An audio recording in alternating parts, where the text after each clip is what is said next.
అలా సరస్వతీదేవి అమ్మవారిని దర్శించుకొని చివరి టెంపుల్ అయిన వెంకటేశ్వర స్వామి గుడికి వెళ్తున్నాము. చూడండి, ఓంకారం టెంపుల్ విశేషాలు పార్ట్ 14. చూడండి ఎంతో ఆహ్లాదకరంగా, ఎంత అందంగా కనిపిస్తుందో. చాలా బాగుంటుందండి. ఖచ్చితంగా అందరూ చూడవలసిన ప్రదేశము మన ఓంకారం టెంపుల్ అండి. ఈ టెంపుల్ యొక్క అద్భుతం ఏంటంటే, స్వామివారు వెంకటేశ్వర స్వామివారు మనకు ముందు వైపుగా దర్శనమిస్తారు. అలాగే స్వామివారిని ఆనుకొని వెనక వైపుగా పద్మావతి దేవి అమ్మవారు ఉంటారనమాట. ఇలాంటి అద్భుతాలు ఎక్కడా లేవండి, జస్ట్ మన ఓంకారంలోనే ఉందన్నమాట. అందుకని ఖచ్చితంగా చూడవలసిన టెంపుల్ అని చెప్తున్నాను.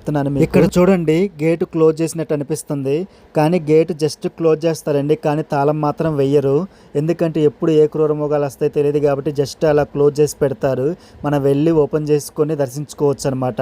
ఆల్రెడీ లోపల పంతులు గారు ఉన్నారు. పంతులు గారు ఏం చెప్పారంటే కెమెరా ఎలా లేదని చెప్పారు. కానీ మనం ఏం చేసామంటే ముందుగా ఏమీ తీయలేకపోయాము. కానీ వెనక వైపుగా పద్మావతి దేవి అమ్మవారిని మీకోసం అన్నట్టు కొంచెం తీసానమాట. ఆ క్లిప్ మీకు యాడ్ చేసి పెడుతున్నాను, చూడండి. ప్లీజ్ లైక్, షేర్, సబ్స్క్రైబ్ మన channel. Thank you friends, thank you so much. ఇప్పుడు అమ్మవారిని చూడండి.